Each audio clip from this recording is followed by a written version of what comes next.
भरतं चक्रगदेषु चापपरिदं शूलं कुशुण्डीशिरा शङ्खं सन्ददतिं करस्ति नयनं सर्वाङ्गभूषाभूता नीलाश्वद्युतिमास्य पादद.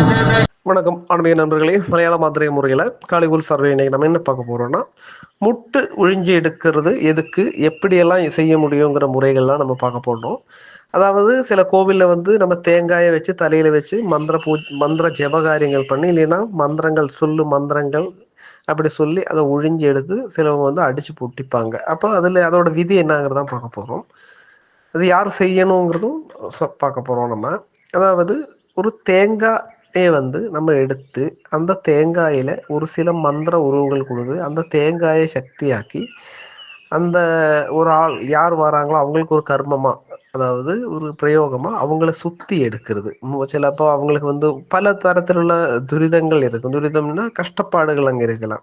சிலப்போ வேலை இல்லாததா இருக்கலாம், சில திருமண தடையா இருக்கலாம், அதே மாதிரி பணத்தடையா இருக்கலாம், இல்லைன்னா வித்யாபியாசம், அந்த மாதிரி ஒருபாடு காரியங்கள்ல தடைகளா இருக்கலாம். அது திருஷ்டியாலையும் பின்ன ஒரு சில கிரக தோஷங்களாலையும் வரலாம்.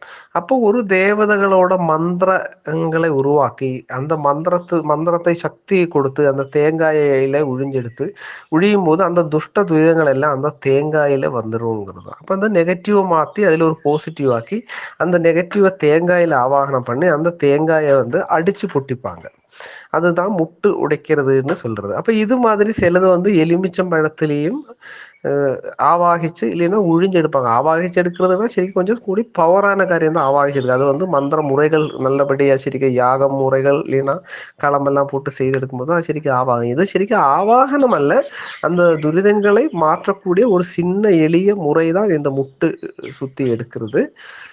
அப்ப இப்படி செய்தாலும் உங்களுக்கு முக்கியமா திருஷ்டி தோஷத்துக்கு தான் முட்டு எடுப்பாங்க. பின்ன சத்ரு சம்பந்தமான ஏதாவது காரியங்கள் செய்தாலும், எதிரி சம்பந்தமான ஏதாவது காரியங்கள் செய்தாலும் இந்த முட்டை தேங்காயில உழிஞ்சு எடுத்து உடைக்கிறதா முட்டு. அது யார் செய்யணும் அப்படின்னு கேட்டால் நல்ல ஒரு உபாசகன் செய்யணும். அது மாதிரி நல்ல ஒரு கோவில் பூஜாரின்னு கேட்டா நம்ம ஒரு சிலை வச்சு பூஜை பண்ணோம், இல்லைன்னா ஒரு சாமி வச்சு பூஜை பண்ணும்போது மந்திர ஜபங்கள் கொடுக்கும்போது அந்த சிலைக்கும் சாமிக்கும் அங்க ரொம்ப பவர் வரும். இப்ப இந்த மந்திரங்கள் சொல்லி செய்யற பூஜை செய்யும் போது அங்க பவரா இருக்கும். அப்ப அப்படி செய்யற ஒரு பூஜாரிக்கு உண்மையிலேயே நல்ல பவரா இருக்கும். அப்ப அவங்க அந்த பூஜை மந்திர ஜபம் பண்ற பூஜாரிகள் அந்த தேங்காயை வச்சு முட்டு சுத்தும் போது அந்த மந்திரத்தோட பவரும் அவங்களோட உபாசன சக்தியும் வரும்போது இந்த துஷ்ட துரிதங்கள் இல்லைன்னா இந்த திருஷ்டி தோஷங்கள் மாறும். அதுக்குத்தான் இந்த முட்டு காரியங்கள் செய்யறது. இது செய்யற சாதகன்கிறதும் உபாசனும் பவர்ஃபுல்லான ஆள் ஆயிருக்கணும், மந்திர உபாசகன் ஆயிருக்கணும்.